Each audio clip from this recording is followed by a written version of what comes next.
नमस्कार, मैं नियाज खान और आप देख रहे हैं न्यूज एक्सप्रेस। नीतीश कुमार एक ऐसा राजनेता जिसका नाम जहन में आते ही कुछ ख्याल आए या ना आए, लेकिन एक ख्याल जरूर आता है कि ये किसी के सगे नहीं है। मतलब ये कि कभी भी ये पलटी मार सकते हैं। इनका राजनीतिक इतिहास ही कुछ ऐसा रहा है। हालांकि इंडिया गठबंधन की नींव एक तरह से इन्होंने ही रखी थी। इनकी पहल से ही पूरा विपक्ष एक साथ एक प्लेटफॉर्म पर इकट्ठा हुआ। कई दौर की मीटिंग हुई, लेकिन बाद में नीतीश कुमार की बनी नहीं तो उन्होंने खुद को महागठबंधन से किनारा कर लिया। फिलहाल वो एनडीए सरकार का हिस्सा हैं। हिस्सा तो छोड़िए, एनडीए सरकार का एक पैर है और दूसरा पैर चंद्रबाबू नायडू हैं। इन्हीं के सहारे फिलहाल नरेंद्र मोदी तीसरी बार पीएम बन सके हैं। कहने का मतलब यह है कि प्रधानमंत्री मोदी को चलने की पैरों की जरूरत पड़ेगी और वो दोनों ही पैर नीतीश और नायडू हैं। इनमें से एक भी हटे तो फिर एनडीए डगमगाने लगेगी। अब ऐसे में प्रधानमंत्री मोदी भी नीतीश की खूब खातिरदारी करते हैं, लेकिन सवाल यही है कि आखिर कब तक।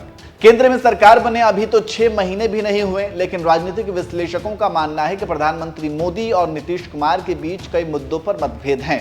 पहले जिस तरह से हमेशा दोनों मिला करते थे, अब वैसी मुलाकात भी नहीं होती है, वैसी बात भी नहीं होती है। अब आप जानते हैं कि नीतीश कुमार मोदी के लिए सिर्फ दिल्ली में ही नहीं बल्कि बिहार में भी जरूरी है, क्योंकि बिहार में भी बीजेपी और जेडीयू के गठबंधन की सरकार है। और खास बात यह है कि बिहार में अगले साल यानी 2025 में विधानसभा चुनाव होने वाले हैं।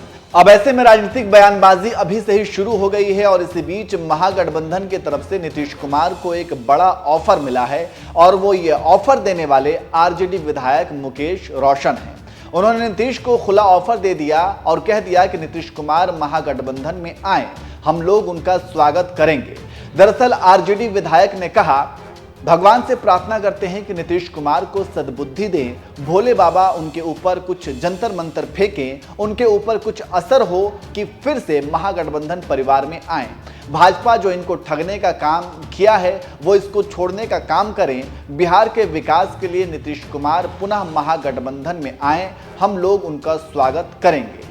आपको पता है कि फिलहाल सावन का महीना चल रहा है। इसी बीच सावन की तीसरी सोमवारी के मौके पर आरजेडी विधायक कांवड़िया शिविर में पहुंचे थे। उसी वक्त का ये बयान है जो अब सामने आया है।